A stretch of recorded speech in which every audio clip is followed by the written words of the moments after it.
Russian missile attack on Kharkiv leaves 7 dead and dozens injured. In a devastating missile attack, at least 7 people were killed and dozens more injured in Kharkiv, Ukraine's second-largest city. The city, home to approximately 1 million people, bore the brunt of the Russian assault. The violence escalated as Russian forces launched a cross-border ground offensive in the Kharkiv region on May 10th. Governor Ola Syniehubov reported that nearly 11,000 residents were forced to flee their homes due to the ongoing conflict.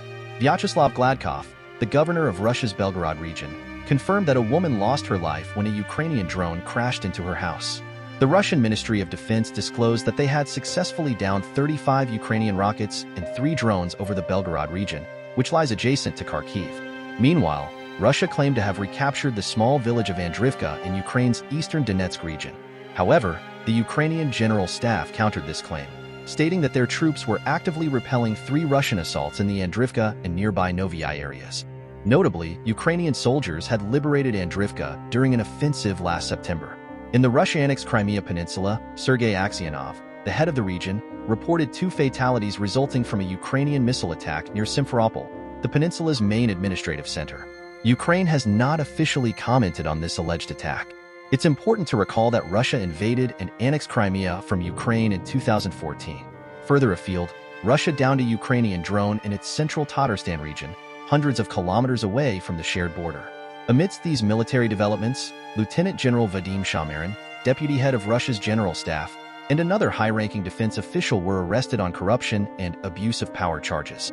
The 2 are currently in custody pending trial, as part of a broader crackdown on corruption within military contracts.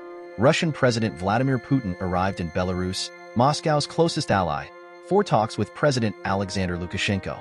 The discussions are expected to focus on security matters and military exercises involving tactical nuclear weapons. In a significant move, Putin signed a decree allowing the confiscation of assets within Russia belonging to the United States, its citizens, and companies. This measure is intended as compensation for Western sanctions against Moscow. Domestically, Russia sentenced 36-year-old barman Vladimir Malina to 25 years in prison. His crime?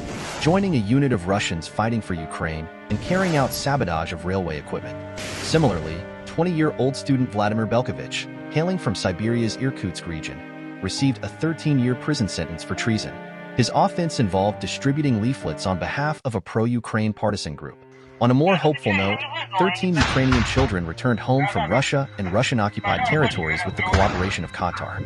However, Ukrainian officials assert that approximately 20,000 Ukrainian children have been sent to Russia without the consent of their families or guardians.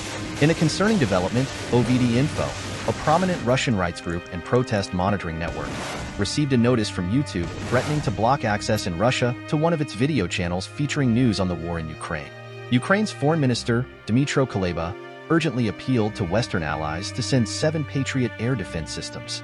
His plea emphasized the immediate need for these systems to bolster Ukraine's defenses.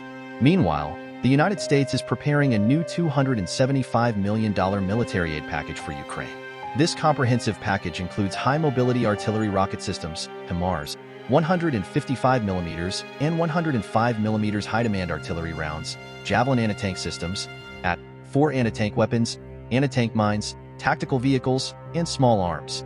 Despite these efforts, Russian jamming has hindered many of Ukraine's relatively new long-range glide bombs from hitting their intended targets, according to Reuters, citing sources familiar with the challenges. The situation remains tense, with global attention focused on the unfolding conflict in Ukraine.